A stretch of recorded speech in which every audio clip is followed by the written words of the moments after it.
this being my first Lord's Day in this new year, being present in His house, in the midst of the congregation, I would like to take this opportunity of greeting you all with a blessed and prosperous New Year. ఈ సంవత్సరము ఈ ప్రభు దినాన్న ఎబ్రోన్లో మీ మధ్యలో ఉండటం అనేది మొదటిసారిగా నేను ఉన్నాను కాబట్టి ఈ తరాన్ని ఉపయోగించుకుని మీ అందరికీ కూడా కొత్త సంవత్సర శుభాకాంక్షలు తెలియజేస్తా ఉంటున్నాను. And it was decided that I should share God's word in closing. I was asking the Lord what I should share this afternoon. చివరిలో నేను వర్తమానం పంచుకోవాలని నాకు చెప్పబడినప్పుడు ఈ వాక్యం చెప్పాలని ప్రభు సన్నిధిలో నేను కనపడతా వచ్చాను. The Lord was directing my attention again and again only to these motor car verses printed for the year 2016. ప్రభు అయితే మరలా నా దృష్టి ఈ సంవత్సరం 2016 కొరకై ముద్రించబడినటువంటి ఈ సంఘ వాగ్దానాల వైపు దృష్టి మరలుస్తూ వచ్చాడు. I remember in the year 1983, Brother Boxing with the elders then chose these verses. నాకు జ్ఞాపకం ఉంది 1983వ సంవత్సరంలో సర్ భగత్ సింగ్ గారు దాంతో పాటు పెద్దలు ఈ వచనాలని వారు మరి ఎంపిక చేశారు. And I had the opportunity and the privilege of sharing God's word for that watch night in Chilton HMT Colony Assembly. ఆ సంవత్సరము వాచ్ నైట్ సర్వీస్ లో హెచ్ఎంటి కాలనీలో చింతల్లో నేను వాక్యం చెప్పేటువంటి అవకాశం నాకు ఉండేది. So I've been digging and learning many things from these verses. అంచేత ఈ యొక్క వచనాల్లో లోతుగా చదువుతూ అనేకమైనటువంటి సంగతులు నేను నేర్చుకుంటూ వచ్చాను. Primarily, I would like to emphasize the present generation that God's word is God's breathing by the Holy Spirit and given to us. ప్రాముఖ్యంగా యవన తరానికి నేను జ్ఞాపకం చేయబోతున్న సంగతి ఏంటంటే దేవుని వాక్యం అనేటువంటిది దేవుని పరిశుద్ధాత్మ యొక్క ప్రేరేపణ ద్వారా ఆయన శ్వాసగా మరి ఇవ్వబడినటువంటిదిగా ఉంది. It did not come to any private interpretation of any man. ఇది ఏ మనుషుని యొక్క వ్యక్తిగత ఆయన అర్థం చెప్పడం ద్వారా వచ్చినటువంటిది కాదు. So we need to honor God's word. అంచేత దేవుని వాక్యాన్ని మనం కనపరచాలి. We were spoken to by the Lord at the time of Lord's table also. How do we have to behave in the house of God? ప్రభు బల సమయంలో కూడా ప్రభు మనతో మాట్లాడుతూ వచ్చాడు దేవుని మందిరంలో మనం ఎలా ప్రవర్తించాలని. So at the time of ministry of God's word also, we have to be very, very reverent, respectful, honor God as well as His word. అంచేత దేవుని యొక్క వాక్య పరిచర్య సమయంలో కూడా మనం ఎంతో గౌరవ మర్యాదలతో దేవుని యొక్క వాక్యాన్ని ఘనపరిచేటువంటి వారుగా మనం ఉండాలి. We find in John's Gospel, chapter 1, verse 1, as we all are aware. యోహాను సువార్త మొదటి అధ్యాయం మొదటి వచనము మనందరికీ కూడా బాగా తెలిసినటువంటిదే. In the beginning was God, and the Word was with God, and the Word was God. ఆది యందు వాక్యము ఉండెను, వాక్యము దేవుని యొద్ద ఉండెను, వాక్యము దేవుడై ఉండెను. So Word itself is God. అంటే వాక్యమే దేవుడై ఉన్నాడు. And about in verse 14, this Word became flesh and dwelt among us in the name of Jesus Christ. 14వ వచనంలో చూసినట్లయితే ఆ వాక్యము శరీరధారి అయి యేసుక్రీస్తు ప్రభువారి నామములో ఆయన రూపములో మన మధ్యలో నివసించాడు. So beloved, God's word is nothing but God Himself.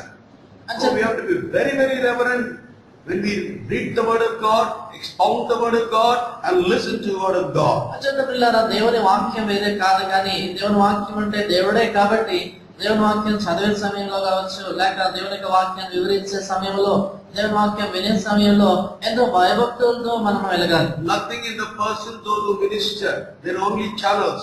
But remember, we must honor God's word. దేవుని వాక్య పరిచయం చేసేటువంటి వారిలో ఏం లేదు, వాళ్ళు కేవలం సాధనాలు మాత్రమే. అది మనం మాత్రము దేవుని యొక్క వాక్యాన్ని కనపరిచే వారుగా మనం ఉండాలి. You might have already heard through other ministers ministering on these verses, but yet let us once again consider these verses. మీద పరిచయ వాక్య బోధకులు కూడా భవిష్య వాక్యాన్ని చెప్పింటారు, అయినా కూడా మరొకసారి ఈ వచనాన్ని మనం ధ్యానం చేస్తాం. Let us all read together Colossians chapter 2 verse 9 and 10 all together. అందరం కలిసి కొలస్సీ పత్రిక 2వ అధ్యాయము 9, 10 వచనాల్ని కలిసి చదువుకుంటాం. Colossians chapter 2 verse 9 and 10, the first and the second verse printed on about the card for this year 2016. కొలస్సీ పత్రిక 2వ అధ్యాయం 9, 10 వచనాల్లో ఈ 2016 సంవత్సరం కొరకై మొదటి 2 వాగ్దానాలు దాంట్లో నుంచి తీయబడ్డాయి. For in Him altogether. For in him dwelleth all the fullness of the Godhead bodily, and we are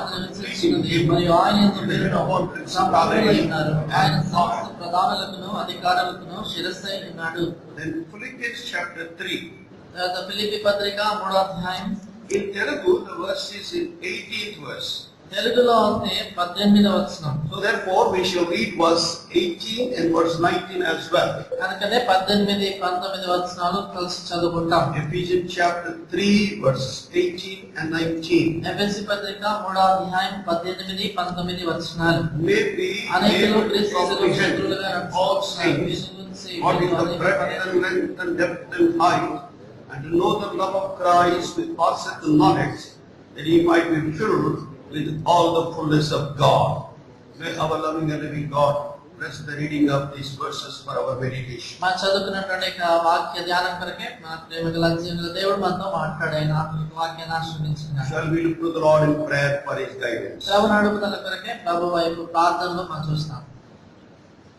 Loving, living, heavenly Father, మా ప్రేమ కలిగినటువంటి జీవం కలిగిన మా పరలోకపు తండ్రి, our faithful and wonder-working మా God, నమ్మదగినటువంటి అద్భుత కార్యాలు చేసేటువంటి మా దేవ, our never-failing and never-changing మా God, ఎన్నడూ తప్పిపోని ఎన్నడూ మారని మా దేవ, God of grace, mercy and peace. కృప సమాధానము కనికరము కలిగినటువంటి మా దేవ, In the name of the Lord Jesus Christ, we bless your holy name for the joy and the grace given to all of us to enter into this new year 2016. ప్రభువా యేసుక్రీస్తు ప్రభువు వారి యొక్క నామమున మేమందరం కూడా ఈ 2016 సంవత్సరంలో ప్రవేశించే సంతోష కృపలు మీరు మాకు ఇచ్చినారని బట్టి నీకు ఎంతో వందనాలు, కృతజ్ఞతాస్తుతులు చెల్లిస్తున్నాను. Thank you for the new promises given and also the grace given to us to newly consecrate ourselves to you. ప్రభువా కృత వాగ్దానాలు మీరు మాకు ఇచ్చినారని బట్టి ఆ రీతిగా మేము నూతనంగా ప్రతిష్ఠించుకోవడానికి మీరు మాకు ఇచ్చిన కృపను బట్టి మీకు వందనాలు. Now Lord, bless the reading of these verses for our meditation. ప్రభువా మేము చదువుకున్నటువంటి వాక్య భాగాన్ని మా యొక్క ధ్యానం కొరకు ఆశీర్వదించండి. Put the right words in our mouth by the Holy Spirit in English as well as in Telugu. పరిశుద్ధాత్మ ద్వారా ఇంగ్లీష్లోను తెలుగులోను సరైనటువంటి మాటలు మా నోట నుంచండి. As we humbly ask this prayer with thanksgiving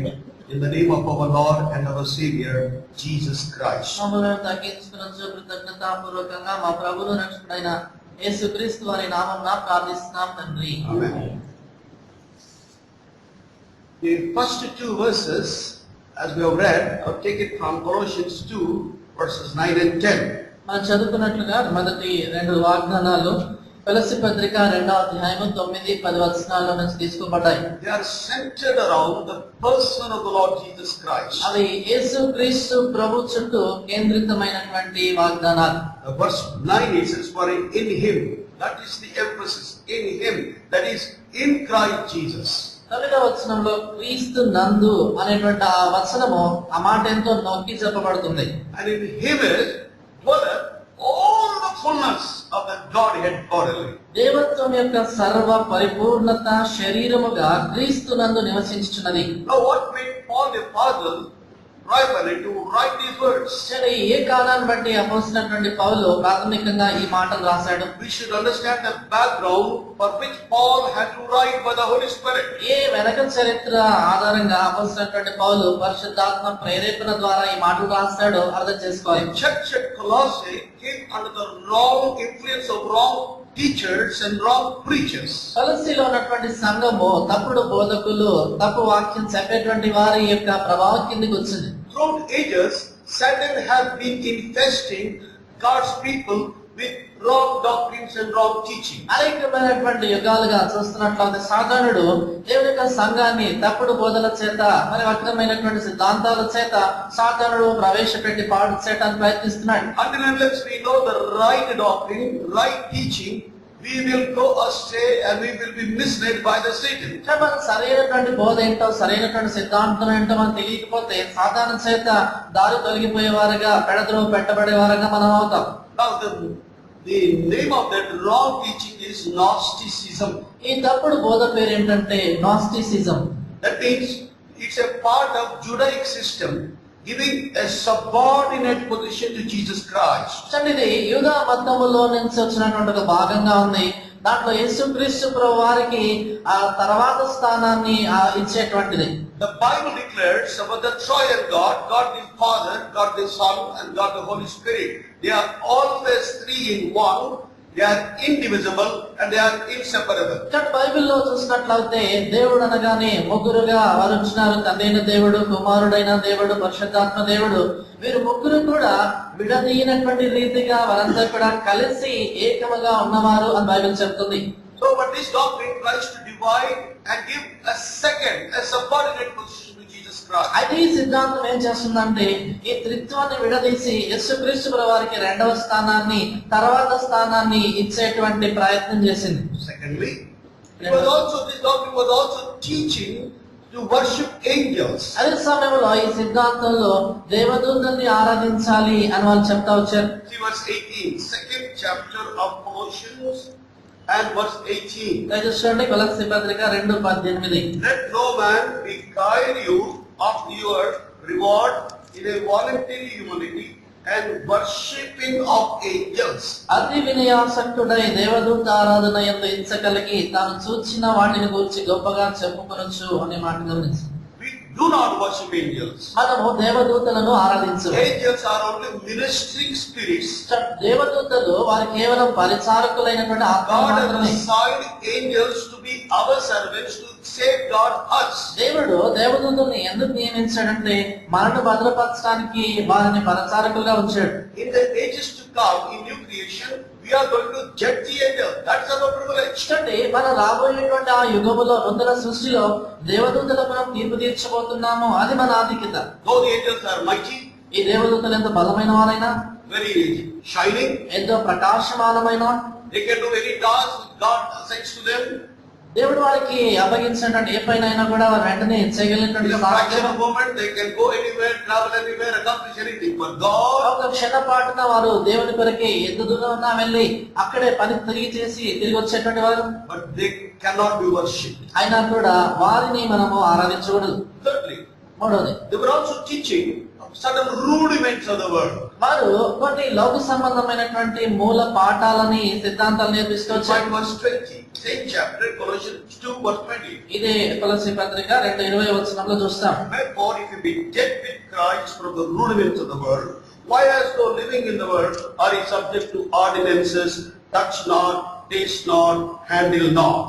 మీరు క్రీస్తుతో కూడా లోకం యొక్క మూల పాఠముల విషయమై మృతి పొందిన వారైతే లోకములో బ్రతుకుతున్నట్టుగా మనుషుల ఆజ్ఞలను, పద్ధతులను అనుసరించి చేత పట్టుకునవద్దు, రుచి చూడవద్దు, ముట్టవద్దు అనే విధులకు మీరు లోబడనేలా. మనుషుల ఆజ్ఞలు, they were following man-made traditions and customs. గమనించండి, వారు మనుషుల ఆజ్ఞలని, ఆచారాలని, సాంప్రదాయాలను పాటిస్తూ వచ్చారు. These things are perishables. ఇవన్నీ కూడా నశించిపోయేటువంటి సంగతులు. Verse 22, which all ought to perish with the using of the commandments and doctrines of men. 22వ వచనములో మనుషుల ఆజ్ఞలను, పద్ధతులను అనుసరించి వాడుకొనుట చేత అవన్నీ నశించిపోవును అంటాడు. Fourthly, నాలుగోది, also please see verse 8. There also we find certain teachings, these wrong teachings. 8వ వచనంలో కూడా చూస్తాం ఈ తప్పు బోధలు కొన్ని ఉన్నాయి. Paul is warning this church at Colossae. ఈ కొలొస్సీలో ఉన్నటువంటి సంఘాన్ని పౌలు హెచ్చరిస్తున్నాడు. Beware lest any man spoil you through philosophy and vain desire, after the traditions of men,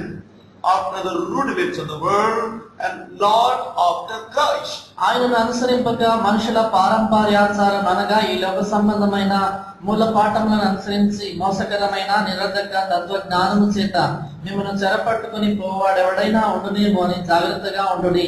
These things, they will not allow us to attach to the headship of Jesus Christ. ఈ సంగతులు యేసుక్రీస్తు వారి శిరసత్వానికి మనం అతకబడి ఉండకుండా చేసే సంగతులు ఇవి. Any man-made traditions and custom will not allow us to remember to be knitted to the headship of Jesus Christ. గమనించండి, ఎలాంటి మానవ సంబంధమైన ఆచారమైన సాంప్రదాయాలైనా కూడా యేసుక్రీస్తు వారి యొక్క శిరసత్వానికి అతకబడి ఉండకుండా మనం చేస్తాయి. Verse 19, same chapter, verse 19 declares the truth. ఇదే అధ్యాయం 19వ వచనంలో ఆ సత్యం చూస్తాం. Colossians chapter 2 and verse 19. కొలస్సీ 2:19. And not holding the head, from which all the body, by joints and bands having nourishment, ministered and knit together, increase with the increase of God. 2:19 మధ్యలో నుంచి చదువుతున్నాను. శిరస్సును హత్తుకొనని వాడెవడను మీ బహుమానం ఆభారింపనీయకుడి.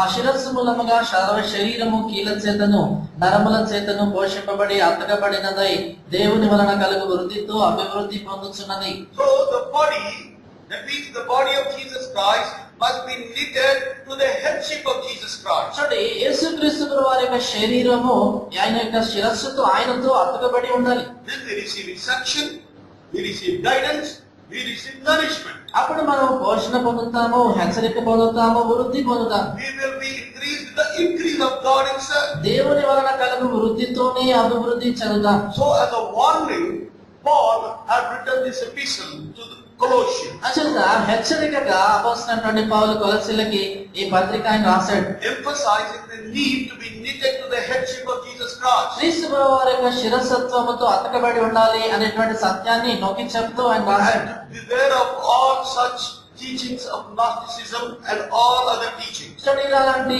యేసు ప్రభువుని తక్కువ చేసేటువంటి నాస్టిసిజం అనేటువంటి సిద్ధాంతాలు ఇలాంటి వాటన్నిటి నుంచి జాగ్రత్తగా ఉండాలి రాశాడు. When Brother Solomon was sharing about Jehovah's Witnesses, I was also remembering one incident in my life. Solomon గారు మరి యెహోవా సాక్షుల గురించి పంచుకున్న సమయంలో నాకు కూడా నా జీవితంలో ఒక సంగతి జ్ఞాపకం వచ్చింది. Jehovah's Witnesses, as I said, they don't give the first place to Jesus Christ. యెహోవా సాక్షులు అంటే మనకు తెలిసినట్లుగా యేసుక్రీస్తు వారికి ప్రథమమైన స్థానాన్ని వాళ్ళు ఇవ్వరు.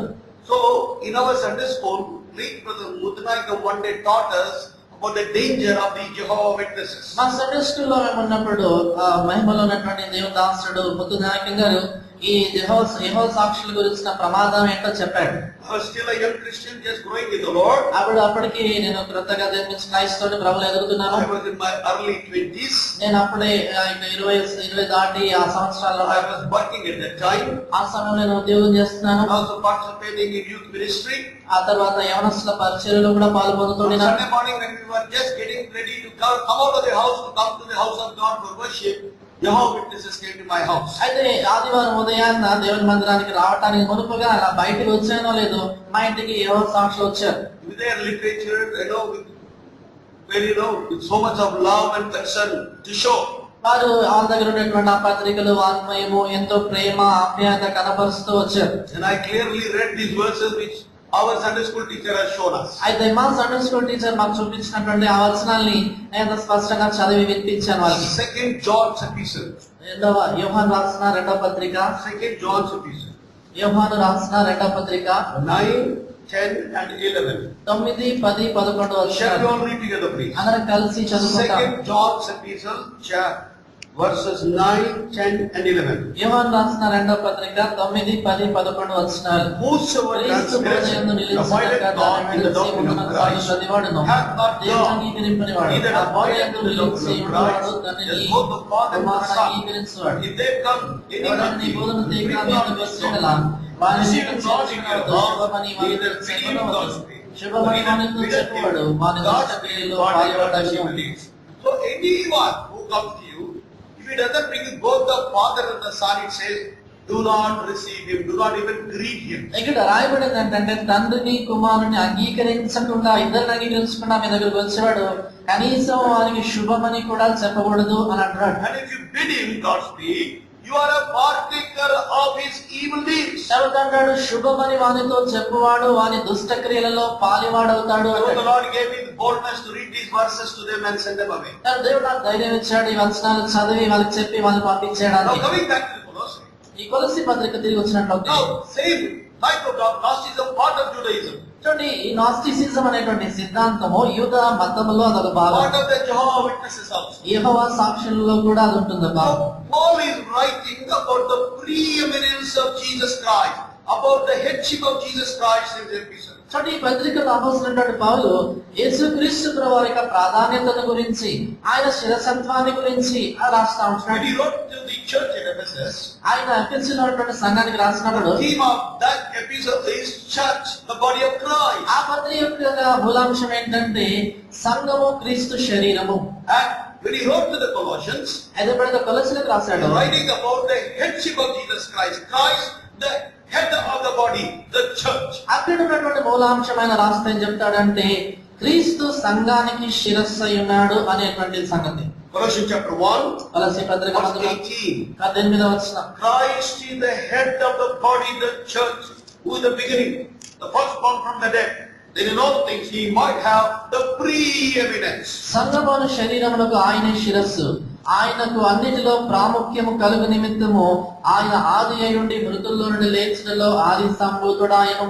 So about 14 superiorities of Christ Paul mentions in this epistle. ఈ పత్రికలో చూసినట్లయితే యేసుక్రీస్తు ప్రభువారి యొక్క ప్రాముఖ్యతను గురించినటువంటి 14 సంగతులు అపోస్తలుడైన పౌలు By రాస్తాడు. that we know who is Jesus Christ, దాని ద్వారా యేసుక్రీస్తు ప్రభువారు ఎవరో మనకు అర్థమవుతుంది.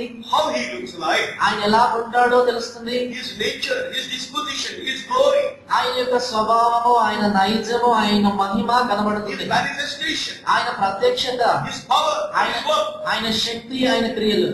And we also find కాబట్టి ఇంకా చూస్తాం what did Jesus Christ done for you and me. ఈ యేసుక్రీస్తు ప్రభువారు నీ కొరకు నా కొరకు ఏం చేశాడో కూడా చూస్తాం. And also we also find what he's going to do for us in future. దాని తర్వాత భవిష్యత్తులో ఆయన మన కొరకు ఏం చేస్తాడు అనే దాన్ని కూడా ఈ పత్రికలో చూస్తాం. In your spare time, beloved, thinking on these verses, trying to read these verses. దయచేసి ప్రియులారా, మీకు ఖాళీ ఉన్న సమయంలో ఈ వచనాలను దయచేసి మీరు చదవాలని మనవి చేస్తున్నాను. Colossians chapter 1, కొలస్సీ పత్రిక మొదటి అధ్యాయం from 12 to 22.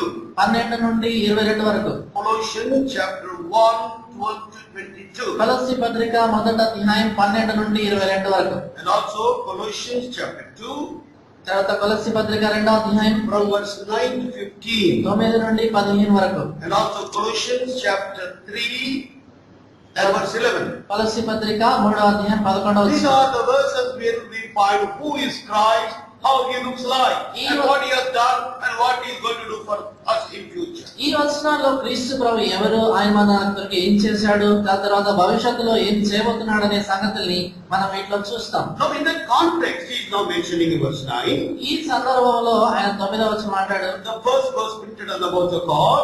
ఇక్కడ మోటో కార్డులో ముద్రించబడిన మొదటి What's in him, that is in Christ Jesus dwells all the fullness of the Godhead body. ఆయన అంటాడు, దేవత్వం యొక్క సర్వ పరిపూర్ణత శరీరముగా క్రీస్తునందు నివసించుచున్నది. Hey, what for me? God the Father, God the Son, God the Holy Spirit. They three are one in Christ. He is the manifestation of God. He is the manifestation of the Holy Spirit also. గమనించండి, ఇక్కడ దేవత్వము అంటే తండ్రి, కుమార, పరిశుద్ధాత్మ వారందరూ కలిపి క్రీస్తునందు ఉన్నారు. ఈ తండ్రి ఎవరు, పరిశుద్ధాత్మ ఎవరు అనేది క్రీస్తు ప్రత్యక్షపరిచేవాడు అని చెప్తున్నాడు. Once Apostle Philip asked Jesus Christ like this. ఆ సందర్భంలో అపోస్తలుడైనటువంటి ఫిలిప్పు యేసుక్రీస్తు ప్రభువుని అడుగుతాడు. John's Gospel, యోహాను సువార్త 14. 14వ You know, in అధ్యాయం. verse 6 he said, Jesus said unto him, I am the way, the truth and the life. No man cometh unto the Father but by me.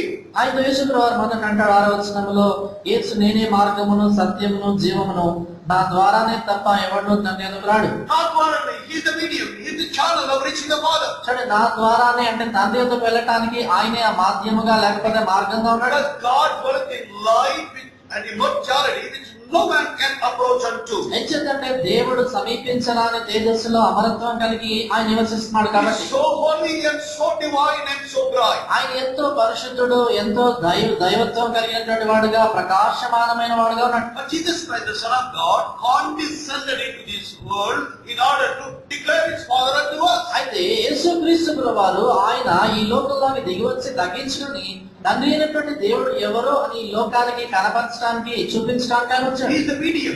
ఆయన మధ్యలో ఉన్నటువంటి ఆ మాధ్యముగా He is ఉన్నాడు. the way. ఆయన మార్గము, He is the truth and the life. ఆయన సత్యము, జీవము. John's Gospel chapter 14, యోహాను సువార్త 14 verse 7. 7వ వచనం. If you had known me, you should have known my Father also. And from henceforth ye know him and have seen him. మీరు నన్ను ఎరిగి ఉంటే నా తండ్రిని ఎరిగిందురు, ఇప్పటి నుండి మీరు ఆయనను ఎరుగుదురు, ఆయనను చూచినారని చెప్పాను.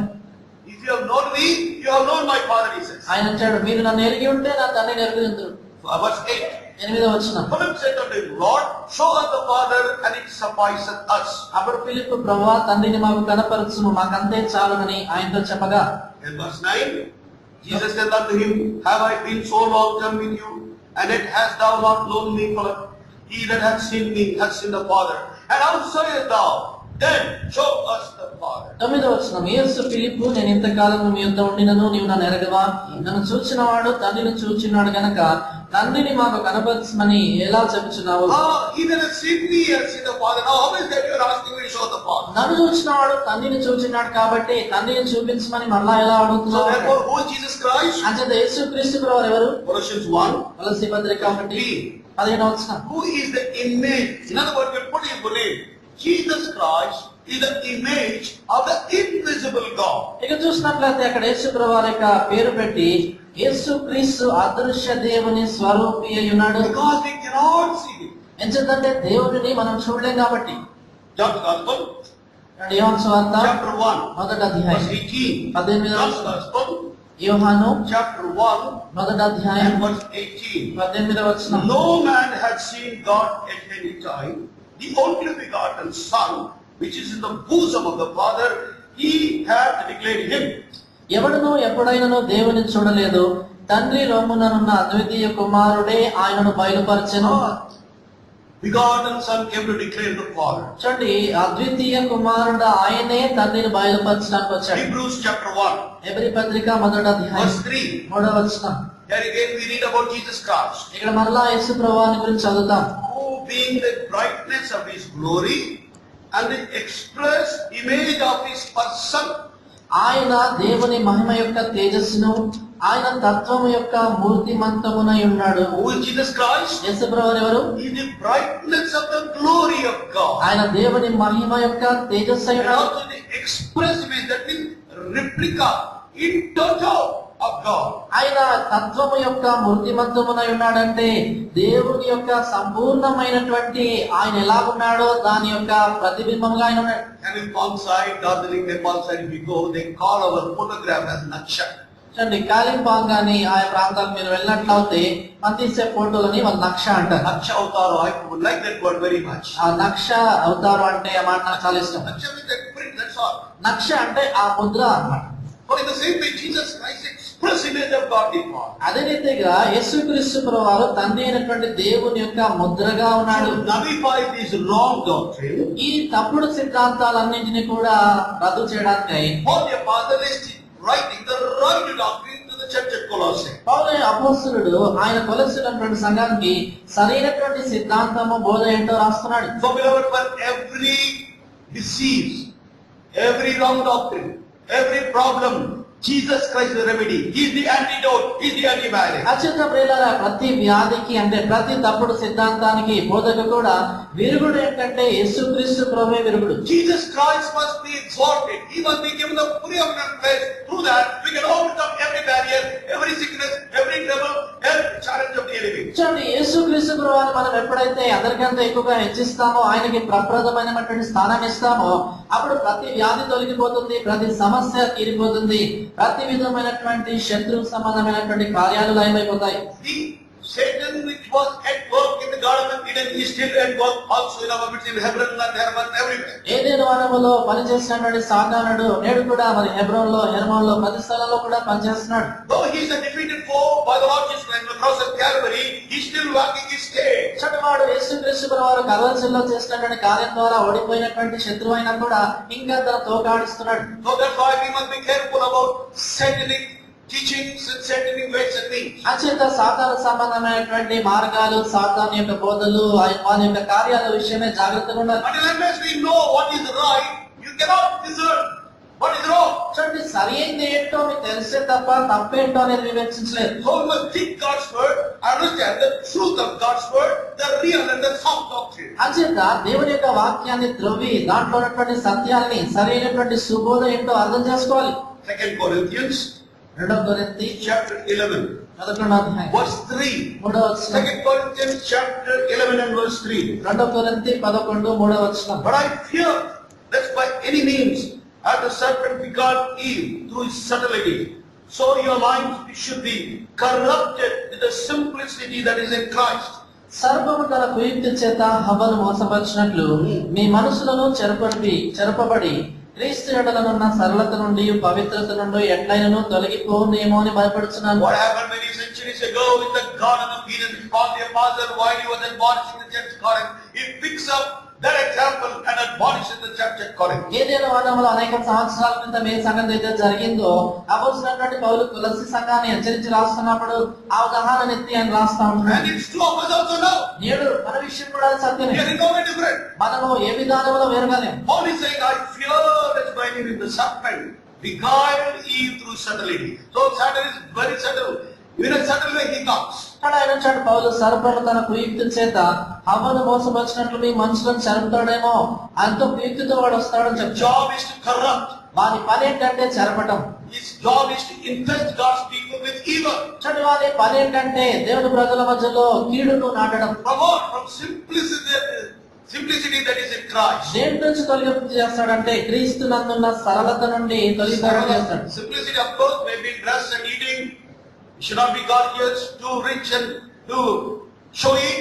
But here simplicity means simplicity of obedience to Christ and His word. ఇక్కడ సరళత అనేసరికి చాలా సార్లు సామాన్యమైనటువంటి వస్త్రధారణ, మన యొక్క భాష, మన యొక్క సంగతులన్నీ కూడా సరళంగా ఉండేది అని ఒక వైపు చూస్తాం. కానీ ఇక్కడ రాయబడినటువంటి ఉద్దేశం ఏంటంటే క్రీస్తు నందు ఆయనకు విధేయత చూపించటము సరళత. That simplicity of obedience to God and His word is missing in our midst. మన జీవితాల్లో దేవుని వాక్యానికి లోబడేటువంటి ఆ సరళత కనబడట్లేదు. We have become too much argumentative, Mother- reasoning, trying to fight out with God's word instead of simply obeying God's word. చూడండి, మనం వివాదపూర్వకమైనటువంటి వారంగా ఎంతో తర్కము చేస్తూ దేవుని యొక్క వాక్యానికి సరళంగా లోబడే దానికి బదులుగా అనేక వివాదాలు కలిగి ఉంటున్నాం. Oh, therefore, Paul is directing the church, invested in long doctrine, to the headship of Christ, the glory of Christ, the image of Christ, who is the invisible image of the invisible God. అత్యంత తప్పుడు బోధన చేత నింపబడినటువంటి ఆ సంఘాన్ని అపోస్తలుడైనటువంటి పౌలు క్రీస్తు శిరసత్వం వైపుగా ఆయన దేవుని యొక్క తత్వం యొక్క మూర్తిమంతము, ఆయన యొక్క తేజస్సు అయి ఉన్నాడు, ఆయన స్వరూపమై ఉన్నాడు అనే సంగతులు చెప్తాడు. In the person of Jesus Christ is all the fullness of God. ఆయన యందు అంటే క్రీస్తు యేసునందు దేవత్వం యొక్క సర్వ పరిపూర్ణత నివసిస్తుంది. And secondly, verse 10 says, తర్వాత 10వ వచనం అంటాడు, and ye are complete in Him. When you and I are in Him, we are complete in Him in all respects. ఇక్కడ మీరు ఆయన యందు సంపూర్ణులై ఉన్నారు అంటే ఎప్పుడైతే నీవు నేను కూడా ఆయన యందు ఉంటామో అన్ని విషయాల్లో కూడా సంపూర్ణులుగా మనం ఉంటాం. So our main responsibility is to abide in Him. అత్యంత మన ప్రాముఖ్యమైన బాధ్యత ఏంటంటే ఆయన యందు నిలిచి ఉండడం. We must abide in His word. ఆయన వాక్యమందు మనం నిలిచి We ఉండాలి. must abide in His love. ఆయన ప్రేమలో మనం నిలిచి ఉండాలి. And verse 7 he says, తర్వాత 7వ వచనం అంటాడు, chapter 2 verse 7, కొలస్సీ 2:7 rooted and built up in Him. ఆయన యందు చూడండి, Susan. విశ్వాసమందు స్థిరపరచబడి అని మనకు 6 రాయబడింది. and 7, we read 6 and 7, as you have therefore received Christ the Lord, so walk ye in Him, rooted and built up in Him, and be established in the faith, as have been taught, abounding therein with thanksgiving. 6వ వచనం, కావున మీరు ప్రభువైన క్రీస్తు యేసును అంగీకరించిన విధముగా ఆయన యందు వేరు పారిన వారై ఇంటి వలె కట్టబడచ్చు. So you have a picture of a tree and a picture of a building. ఇక్కడ చూసినట్లయితే ఒక చెట్టును కూర్చున్న దృశ్యము, తర్వాత కట్టడాన్ని చూపిస్తున్నాడు. Not all you have received evidence. ఆయన వచ్చాడు, క్రీస్తుని మీరు చేర్చుకున్నారు, దాంట్లో సందేహం లేదు. But what you should do now, అది మీరు ఇప్పుడు ఏం చేయాలి? you must walk in Him. ఆయన యందు మీరు నడుచుకోవాలి. How? ఎలాగనా? By being rooted like a tree. ఏ రీతిగా చెట్టు వేరు పారి నాటబడుతుందో అలాగనా. Deeper the roots of the tree, stronger is the tree. చూడండి, ఒక చెట్టు యొక్క వేర్లు ఎంత లోతు తగ్గుతావో అంతగా చెట్టు బలంగా ఉంటుంది. So beloved, we should not be superficial Christians. అత్యంత ప్రియులారా, మనం పైకి మాత్రమే ఉండే క్రైస్తవులుగా ఉండకూడదు. Touch me not Christians. మనం నన్ను ముట్టే నేను ముడుచుకుంటాను Many people అనుకోకూడదు. are like peripheral Christians, just sitting in the border, go away. చాలా మంది అక్కడ సరిహద్దులు అంటే ఆ చివరిలో ఉంటారు, అక్కడే ఉంటారు, అలాగే కలిగి పెరుగుతుంటారు. They are not rooted and built up in Christ. వారు క్రీస్తునందు వేరు పారి బలంగా ఉండరు. They don't want to penetrate into the body of Christ. క్రీస్తు శరీరంలోనికి చొచ్చుకొని వెళ్ళడానికి వారికి ఇష్టం They ఉండదు. do not want to be grafted into the body of Christ. క్రీస్తు శరీరంలో అంటుకట్టబడటానికి వారికి ఇష్టం ఉండదు. We must be planted in Christ, in His death, in His burial, in His resurrection, as we read in Romans chapter 6. రోమపత్రిక 6వ అధ్యాయంలో మనం చదివినట్లుగా యేసుక్రీస్తు ప్రభువు యొక్క మరణము, ఆయన భూస్థాపన, ఆయన పునరుద్ధాన అనుభవాల్లో మనము నాటబడిన వారంగా ఉండాలి. When one of my uncle came to know that I am getting ready to resign my job, మా అంకుల్ ఒక ఆయన నా ఉద్యోగంలోంచి నేను రిజైన్ చేయడానికి సిద్ధపడుతున్నాను అని తెలుసుకున్నప్పుడు I was working in a public sector company. నేను అప్పుడు ఒక ప్రభుత్వ దానికి సంబంధించినటువంటి కంపెనీలో In పనిచేస్తున్నాను. 1981, the Lord began to speak to me for 1981 resigning the job, stepping into full-time service. 1981వ సంవత్సరంలో ఉద్యోగాన్ని విడిచిపెట్టి సంపూర్ణ సేవకు రావాలని ప్రభు నాతో మాట్లాడడం So మొదలుపెట్టాడు. my parents perhaps told him. నా తల్లిదండ్రులు చెప్పాను. So he came to visit us. ఆయన చెప్పారేమో కాబట్టి ఆయన మనం కలవడానికి వచ్చాడు. చాలా పెద్ద ఆయన. Then you know what he began to say. ఆయన ఏమని చెప్పడం మొదలుపెట్టాడు తెలుసా? అరే మనతో లోతుగా పోవద్దురా. అంత లోతుగా పోవద్దురా అన్నాడు. You can read the Bible, you can preach. When you are preaching, you preach. But why you want to resign your job like that and go? నువ్వు బైబిల్ చదువు వాక్యం చెప్పు, చాలా మంది చెప్తున్నారు కదా, అయితే ఉద్యోగం విడిచిపెట్టి ఎందుకు సేవకు వస్తావు అని అన్నాడు. లోతుగా పోవద్దు. అంత లోతుగా వెళ్ళొద్దు అంట. అవన్నీ బాక్సింగ్ ఆటలు ఆడదురా, మనకు కాదు. అవన్నీ కూడా బక్సింగ్ లాంటి వాళ్ళకి మనకు కాదు అన్నాడు. No, I don't agree with you. నేను అన్నాను, నేను ఇది సమ్మతించను. I have to obey God and His word. నేను దేవునికి ఆయన వాక్యానికి లోబడాలి. It doesn't mean that you have to resign your job to root it and build up in Christ. Though you are a secular person, a ordinary believer in Christ, you should have intimate, deeper relationship with the person of Jesus Christ. చూడండి, క్రీస్తునందు వేరుపాడి బలంగా స్థిరంగా ఉండాలి అంటే మీ యొక్క ఉద్యోగాన్ని విడిచిపెట్టి పూర్తిగా రావాలని కాదు, కానీ యేసుక్రీస్తు వారితో వ్యక్తిగతంగా సన్నిహితంలో ఆ సాన్నిహిత్యంలో లోతుగా ఇంకా గాఢంగా లాటపడాలి, బలంగా ఉండాలని చెప్తున్నాడు. The roots in the ground, in the soil, goes deeper and deeper and get osmosis. What is needed? Food for the tree. చూడండి, ఈ వేర్లు అనేటువంటివి నేలలోనికి క్రిందికి తన్నుకుంటూ వెళ్ళి చెట్టుకు కావలసినటువంటి తేమ, ఆ నీరంతటినీ కూడా ఆయన సంగతుల్ని పీల్చుకుంటుంది. And Spurgeon says, in one of his writings, Spurgeon గారు తను రాసినటువంటి పుస్తకం ఇలాగంటాడు, the size of the fruit, ఆ పండు యొక్క మరి ఎంత పెద్దగా ఉంటుంది, the color of the fruit, దాని రంగు, the taste of the fruit, ఆ పండు యొక్క రుచి is not decided by the leaves, green leaves. అవి పచ్చగా ఉన్నటువంటి ఆకుల పైన ఆధారపడదు అంటాడు. Neither stem or branches or bark or the trunk of the tree. లేక ఆ యొక్క చెట్టు యొక్క కాండం పైన గాని, కొమ్మ మీద గాని, మిగతా ఏ భాగం పైన ఆధారపడదు అని చెప్తాడు. But know the truth, let us know the truth. It is decided by the roots, unseen roots, small in the soil. అయితే ఈ విషయం మనం గమనించాలి ఏంటంటే, ఆ సత్యము ఆ లోతుగా కిందికి వెళ్లి కనబడినటువంటి ఆ వేరులలో నుంచి ఈ యొక్క రంగు, రుచి ఇవన్నీ బయటపడతాయి. So therefore, beloved, if you want to be fruitful, if you want to be colorful, rightful, for the glory of God, let us do it so, to be rooted in the person of Jesus Christ. Deeply. అంచేత ప్రియులారా, మనం కూడా యేసుక్రీస్తు వారి కొరకై అలాంటి ఫలముగా ఎదచకని రంగుతో, రుచితో కనబడాలని కోరుతున్నట్లయితే ఆయన యందు లోతుగా వేరుపారి ఆయన యందు స్థిరపరచబడిన వారుగా మనం ఉండాలి. So that our lives may be pleasing to God and become a blessing to others. తద్వారా మన జీవితాలు దేవునికి సంతోషకరంగా, అనేకులకు మేలుకరంగా ఉండడానికై Rooted in Him. ఆయన యందు వేరుపారబడిన వారు. And also, writing the Colossians, Ephesians also uses that word. ఎఫెసీయులకు రాస్తూ కూడా ఆయన ఈ మాట వాడతాడు. See, please. The word rooted is mentioned in verse 17 in English.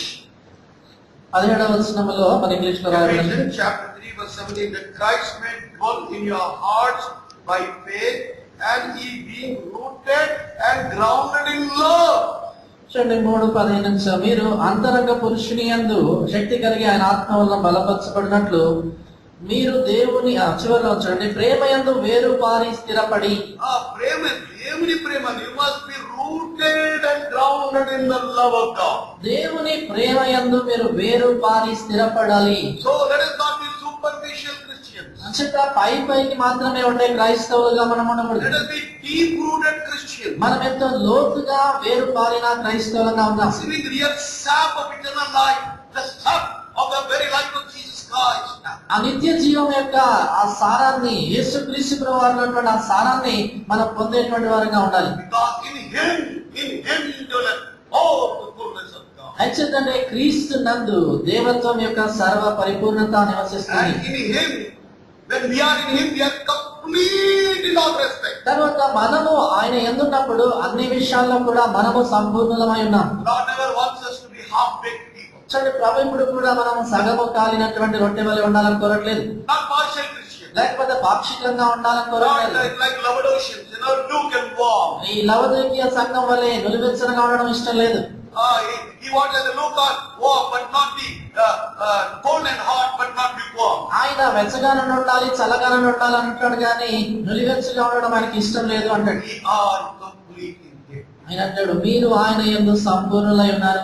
So my dear brothers and sisters, I want to close here. అంచేత ప్రియమైన సోదరి సోదరులారా ఇక్కడ ముగించి కోరుతున్నాను. Let us make sure మనం నిశ్చయపరచుకుందాం that we are abiding in Christ. మనం క్రీస్తు నందు నిలిచిన్నామా లేదా, Rooted in Him. ఆయన యందు వేరుపారి, Built up in Him. ఆయన యందు కట్టబడి, God in Him is all the fullness of God. ఎంచేతంటే ఆయన యందు దేవత్వం యొక్క సర్వ పరిపూర్ణత నివసిస్తుంది. You are complete in Him. మీరు ఆయన యందు సంపూర్ణులై ఉన్నారు. And who is this Christ? In verse 10, last part it says, He is the head of all principality and its power. ఎవరు ఈ క్రీస్తు అని చెప్తూ 2వ అధ్యాయము 10వ వచనం అంటాడు కదా, ఆయన ప్రధానులకును అధికారులకు అన్నిటి కూడా శిరస్సై ఉన్నాడు అంటాడు. Thirdly, the last verse says, చివరి వాగ్దానంలో it's a prayer of the Apostle Paul. ఈ 3వ వాగ్దానం అపోస్తలుడైనటువంటి పౌలు చేసిన ప్రార్థన. First verse, second verse, మొదటి వచనము 2వ వచనము they are the statements of facts about Christ. అది క్రీస్తును గురించినటువంటి సత్య సమాచారము ఆయన చెప్పిన మాటలు.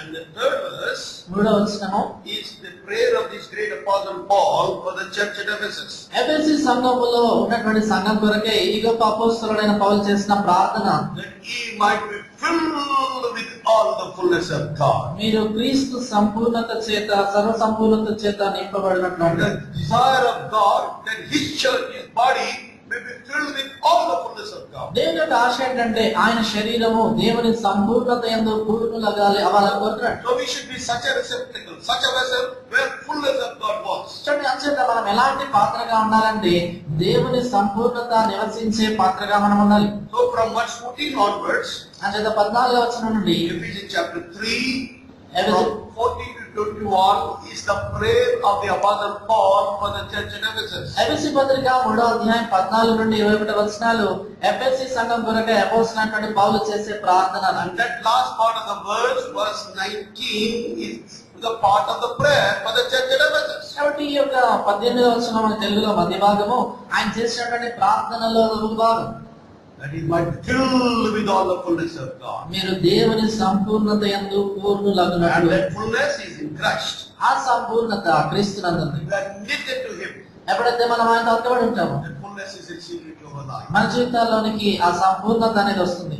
So we should be such a vessel to receive God's fullness. అంచేత మనము దేవుని సంపూర్ణతను పొందేటువంటి పాత్రగా ఉండాలి. So let us make sure that we are properly rooted in Him and built up in Him. అంచేత ఈ విషయం నిశ్చయపరచుకుందాం. సరైన విధానంలో ఆయనలో వేరుపారి స్థిరపడి ఉన్నామా లేదా చూసుకోవాలి. Complete in Him. ఆయన యందు సంపూర్ణమై ఉన్నాం. May the Lord help us. ప్రభువు మనకు సహాయపడుగాక.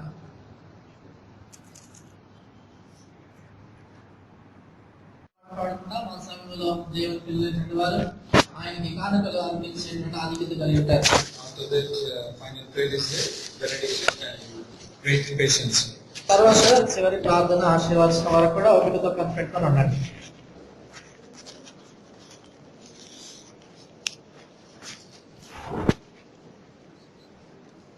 Song number 670, please. పాట సంఖ్య 670. CDs are available of Christmas, New Year, and it's available in the main office. You can take that. Christmas వర్తమానాలు అలాగనే 31st వర్తమానాలు అవన్నీ ఉన్నాయి సీడీలుగా. దయచేసి మీరు వెళ్ళి మెయిన్ ఆఫీస్ లో కొనుక్కోవచ్చు. 670. పాట సంఖ్య 670. పాట పుస్తకంలో 670. కొత్త పుస్తకంలో 670. Old song book number 568. పాత పుస్తకంలో 568. Who are born again, they have the privilege to bring the offerings to the Lord. తిరిగి జన్మించిన వారు ప్రభువుకు కానుకలు అర్పించేటువంటి ఆధిక్యత మీరు కలిగి ఉన్నారు. Who are not born again, God will not accept your offerings. మీరు తిరిగి జన్మించకపోతే మీ కానుకలను దేవుడు Must అంగీకరించాడు. offer your heart, then bring your offerings. మొదట మీ హృదయాన్ని అర్పించుకోండి, దాని తర్వాత మీ అర్పణలు ప్రభు తీసుకురండి.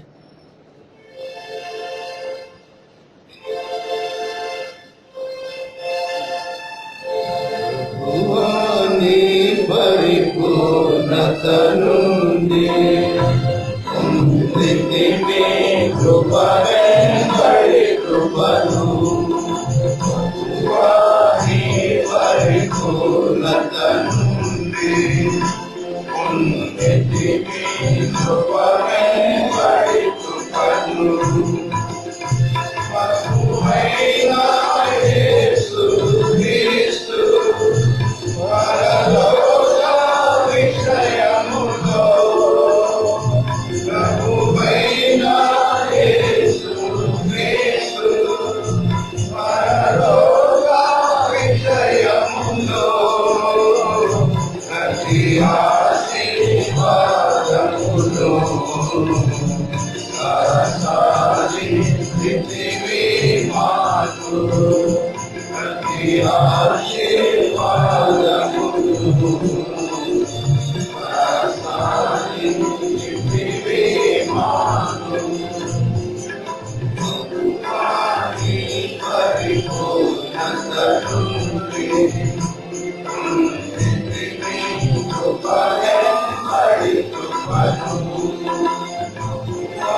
Unagi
ఎవరికైనా ప్రార్థన అవసరం ఉంటే ప్రార్థన తర్వాత రండి. ముందరికి వచ్చినట్లయితే దైవజనులను ప్రార్థన చేస్తాం.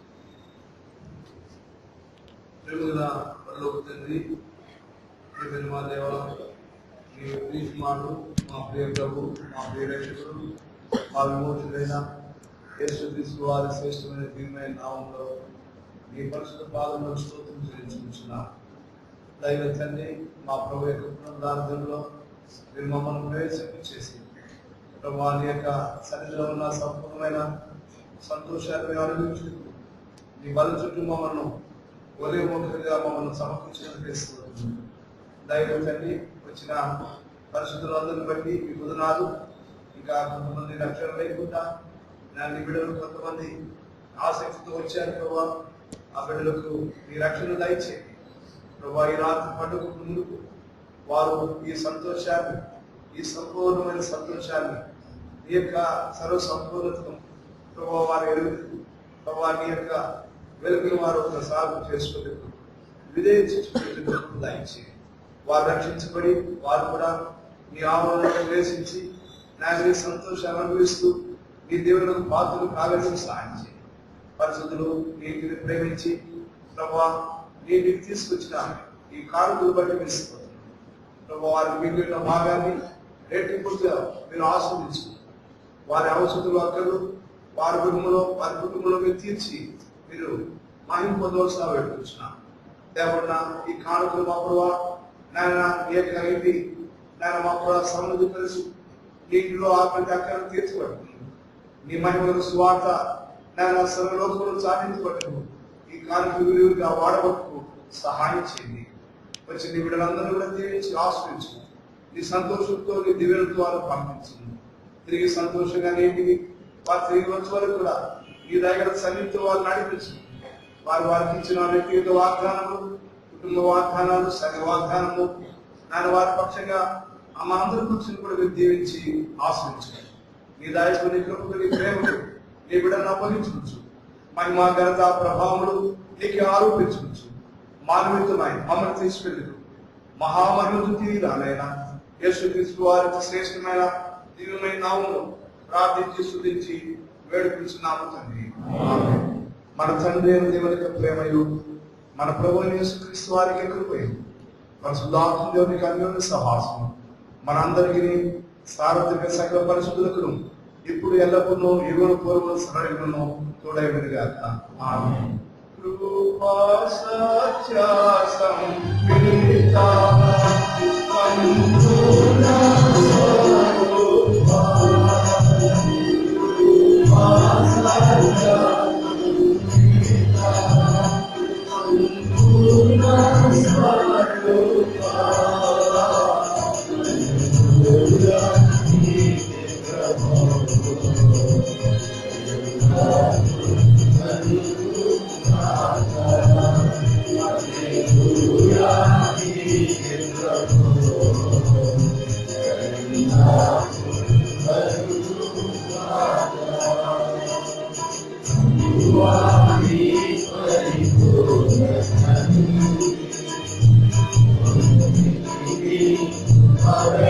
Amen.